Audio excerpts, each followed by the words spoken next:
Hey, it's NPR's Book of the Day. I'm Andrew Limbong. Today's book, Anima Rising by Christopher Moore, is a historical fiction novel based on Gustav Klimt. Now, I'll be honest, before listening to today's interview, I'd never heard of Gustav Klimt. He was apparently a famous Austrian painter. He has this piece called The Kiss, which is probably his most recognizable work. But the beauty of historical fiction is that when it's done right, you don't really need to know who Gustav Klimt was ahead of time. As Moore tells NPR's Scott Simon, the history is just a shape, something to hang a story on. And in this book, he definitely hangs quite the story. That's ahead. This message comes from Betterment. Don't just imagine a better future. Start investing in one with Betterment. Whether it's saving for today or building wealth for tomorrow, Betterment works to help people and small businesses put their money to work. Automating to make saving simpler, optimizing to make investing smarter, and building innovative technology backed by financial experts. Invest in yourself. Invest in your business. Invest in better with Betterment at Betterment.com. Investing involves risk. Performance not guaranteed. This message comes from DSW.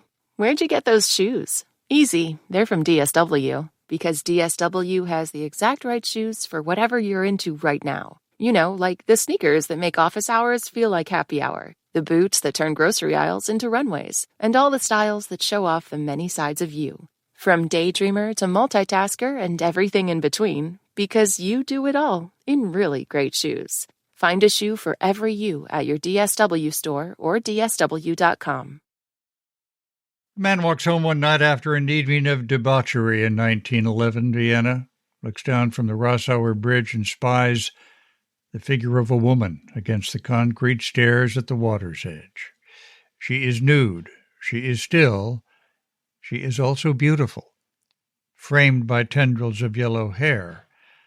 Maybe it would be more conscientious to call police or a doctor, but the man who has found the woman is Gustav Klimt, the most acclaimed painter in Vienna. And in Christopher Moore's new novel, Anima Rising, the artist just takes out his sketchbook. Christopher Moore, the best-selling novelist, joins us now. Thanks so much for being with us. Thanks for having me. He does do a little bit more than that eventually, but why is his first reaction to sketch her? Well, because she resembles so many of the paintings that he's done of women sort of floating ethereally and in a dream very often. And it's so distinct for him that he can't resist actually trying to record what he's seeing in real life for the first time. Yeah. He brings the young woman back to his studio and discovers that, of course, she is not dead, but she is also not quite of this world, is she? No. When he first finds her, she's sort of covered with these fine white scars, and her skin is almost a lavender color, he assumes, from the cold. But in an hour or so, that goes away. But when she regains consciousness, she doesn't have any memory of who she is. At first, she can't speak. She's very feral. And we will find out in the course of the book that she is something quite not of this world. But at that point, Gustav Klimt is just sort of confused and wants to figure out how to deal with this young woman and the strange circumstances he found her under. And waiting for him outside of his studio is a woman that I think a lot of us might find to be the most compelling character in the novel, and that's Wally. Right. Wally Nutzel, one of Klimt's models, based on a real person. Obviously, I don't know Wally's personality other than what you read and see in photographs, but Wally is waiting for him because she's been evicted and has no place to go. And Klimt's studio was a freestanding house with a garden, and she's been on his doorstep all night waiting for him, hoping she can get some work. Women model for Gustav Klimt, are they just objects to him? Obviously, I've fictionalized him, but what we don't know about him is how he thought about many things. He did not write about his art. He didn't talk about his art. And when questioned about it, he said, I am not interested in talking about my art or explaining it. What I am interested in is people, and specifically women. And he drew and painted almost exclusively female figures and had very close relationships socially with some women. One of the things that was a shock to me when I was researching the book was that every book I read about Gustav Klimt said that it was understood that if you posed for the master, you shared his bed. And so his relationship with women was mysterious, but close, I guess. Close is one way of putting it, but yes. He gives the young woman the name of his most highly regarded painting, doesn't he? Right. The mysterious woman from the river he calls Judith. And we'll find out later why he does that. But, probably one of his most compelling paintings is Judith and Holofernes, the Assyrian general and the biblical hero Judith, who saves her village by going to seduce the general and then ends up beheading him. Vienna had so many famous names during that time. Klimt seeks out a lot of the very famed names in Vienna, doing groundbreaking work in Vienna at that time to try and discover what's going on in this young woman's life, doesn't he? Freud, Jung. Right, exactly. Since the young woman since Judith can't remember who she is or where she came from, he goes to Freud, who haunts the same coffee shops that he does, as they did in real life.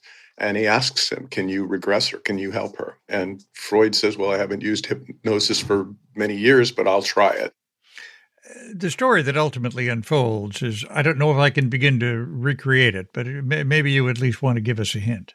Well, I don't think it's a secret because it happens in the early chapters. But Judith, it turns out, is over 100 years old. And her story begins on a ship mired in the ice in 1799.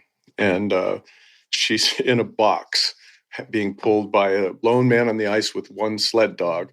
And she's in a box frozen, basically, in 1799 when Captain Watson on the ship Prometheus looks out on the ice and sees these figures and pulls them aboard to help them, and then eventually finds Judith in this box. And we have to figure out how this woman, who appears to be 19 or 20 years old, is over 100 years old and has ended up in the Danube in 1911.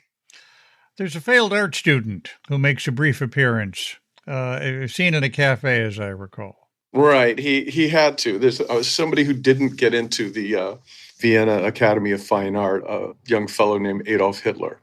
The social circumstances of Vienna at the time is that there were a lot of young, white, German men who were disenfranchised, largely by mechanization, and they couldn't make a living, and they lived in poorhouses for men. And the mayor of Vienna at the time, a fellow named Frank Luger, blamed the wealthy Jewish businessmen and bankers that were part of the Viennese society for everything wrong. And the young Adolf Hitler picked up on that, as well as many of the other young disenfranchised men. And of course, that turns out to be something quite destructive as time goes on. As a novelist, what care do you take when you play with history? Or is the point to play with history? I use history as a setting, and I approach it more in what's cool, what's interesting, what did you not know, rather than to try and, as a historian might, be pointillistic in detail about it. So I try to really use it as just a shape to hang a story on and work within it.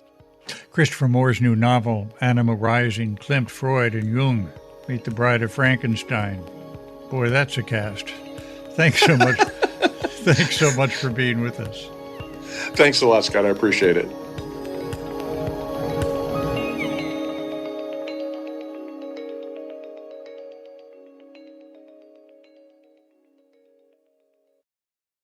Support for NPR and the following message come from IXL Online. Is your child asking questions on their homework you don't feel equipped to answer? IXL Learning uses advanced algorithms to give the right help to each kid, no matter the age or personality. One subscription gets you everything. One site for all the kids in your home, pre-K to 12th grade. Make an impact on your child's learning. Get IXL now. And NPR listeners can get an exclusive 20% off IXL membership when they sign up today at IXL.com/NPR.